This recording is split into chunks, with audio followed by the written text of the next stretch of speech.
Bonjour et bienvenue. Aujourd'hui, on va s'attaquer à un morceau de choix du syllabus ISTQB Fondation, le fameux chapitre 4, celui sur les techniques de test. C'est vraiment le cœur du métier. Maîtriser ça, c'est indispensable, que ce soit pour réussir l'examen ou tout simplement pour être efficace au quotidien. Allez, on y va ? Alors, on commence avec la grande question. On sait tous que tester absolument toutes les combinaisons possibles, ce qu'on appelle le test exhaustif, c'est juste impossible. On n'a ni le temps ni les moyens.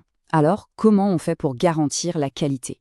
Eh bien, le secret, il est là, dans des techniques de conception de tests qui sont à la fois intelligentes et systématiques, pour trouver un maximum de défauts avec un minimum d'efforts.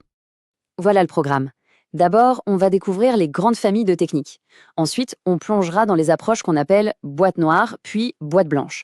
On verra aussi celles qui font appel à l'expérience et à la collaboration. Et pour finir, on fera une petite synthèse pour savoir quelle technique choisir et à quel moment. Bon, rentrons dans le vif du sujet. Il faut imaginer que les techniques de test, c'est un peu comme une boîte à outils.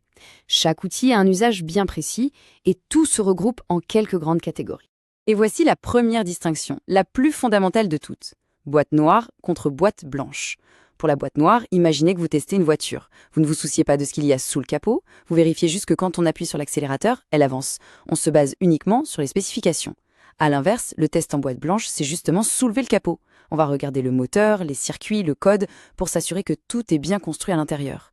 Concentrons-nous d'abord sur la boîte noire. Ici, notre seule boussole, c'est la documentation. Les exigences, les spécifications, les user stories. Bref, on teste ce que le système est censé faire du point de vue de l'utilisateur. La première technique, et la plus logique, c'est le partitionnement par équivalence. L'idée est toute simple. On part du principe que si le système gère correctement une valeur d'un groupe, il gérera bien toutes les autres valeurs de ce même groupe. Ça permet de réduire de façon drastique le nombre de tests à faire. Prenons un exemple tout bête. Un champ qui demande l'âge et qui n'accepte que les valeurs entre 18 et 65 ans. On ne va pas s'amuser à tester 18, 19, 20, 21, ce serait sans fin. À la place, on crée 3 groupes, 3 partitions. Une valide, par exemple on choisit 30 ans, et 2 invalides, disons 10 ans et 70 ans. Et voilà, avec seulement 3 tests, on a une très bonne confiance. C'est ça la puissance de cette approche. Maintenant, là où ça devient vraiment intéressant, c'est que l'expérience nous montre que les bugs adorent se cacher juste aux frontières, aux limites.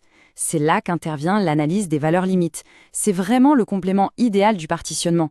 On va cibler spécifiquement ces points critiques parce qu'une erreur sur une valeur limite, ça peut avoir des conséquences énormes. Et là, attention, point super important, et c'est une nouveauté du syllabus V4.0, il faut bien faire la différence entre l'analyse à 2 et à 3 valeurs. Pour notre limite à 18 ans, l'approche à 2 valeurs va tester 17 et 18. C'est bien. Mais l'approche à 3 valeurs, celle recommandée par l'ISTQB, est plus complète. Elle teste 17, 18 et 19. Pourquoi ? Parce qu'elle peut débusquer des erreurs subtiles, comme un strictement inférieur utilisé à la place d'un inférieur ou égal. C'est le genre de détail qui fait toute la différence. Parfois, la logique devient un vrai casse-tête, avec plein de conditions qui s'entremêlent. Pensez aux règles pour calculer une réduction ou pour savoir si un utilisateur a le droit de faire une certaine action. Dans ces cas-là, les tables de décision, c'est nos meilleurs amis. C'est une méthode super rigoureuse pour s'assurer qu'on a bien pensé à toutes les combinaisons de règles métiers. Regardez, c'est très visuel. Pour un simple écran de connexion, on met les conditions en colonne. Est-ce que l'utilisateur est valide ? Est-ce que le mot de passe est valide ? Et pour chaque combinaison, on définit le résultat attendu. C'est limpide, ça ne laisse aucune place au doute.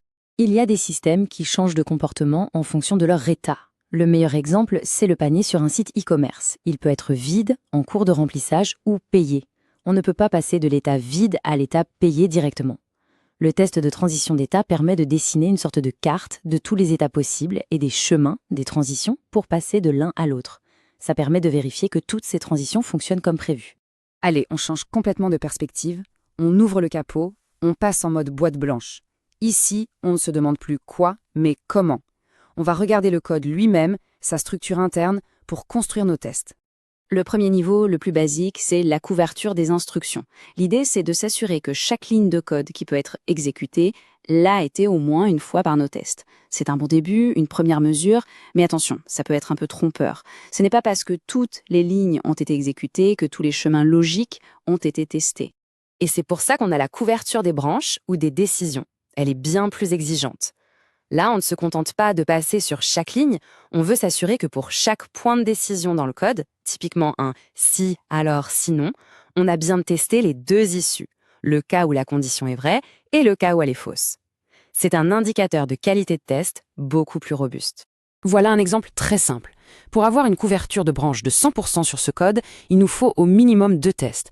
Un avec un âge inférieur à 18 pour exécuter la première branche et un autre avec un âge supérieur ou égal à 18 pour exécuter la seconde. Et ça, c'est un point absolument essentiel à comprendre. Si on a 100% de couverture des branches, ça veut dire qu'on est forcément passé par toutes les instructions. Donc, on a aussi 100% de couverture des instructions. Mais l'inverse n'est pas vrai du tout. On peut très bien exécuter toutes les lignes d'un code sans avoir testé toutes les décisions. C'est pour ça que la couverture des branches est un critère bien plus fort. Les techniques formelles, c'est génial, mais ça ne remplace pas l'intelligence et l'intuition humaine. Cette partie est dédiée aux approches qui s'appuient justement sur l'expérience du testeur et sur la force du travail en équipe. Alors, on a l'estimation d'erreur. C'est l'art d'utiliser son flair, son expérience pour deviner où les bugs pourraient bien se cacher. Ensuite, il y a le test exploratoire, où le testeur agit un peu comme un détective. Il apprend à connaître l'application, conçoit ses tests et les exécute en même temps, en toute liberté. Et enfin, les checklists, un outil simple mais super efficace pour s'assurer qu'on n'oublie rien d'important, surtout pour les tests de régression.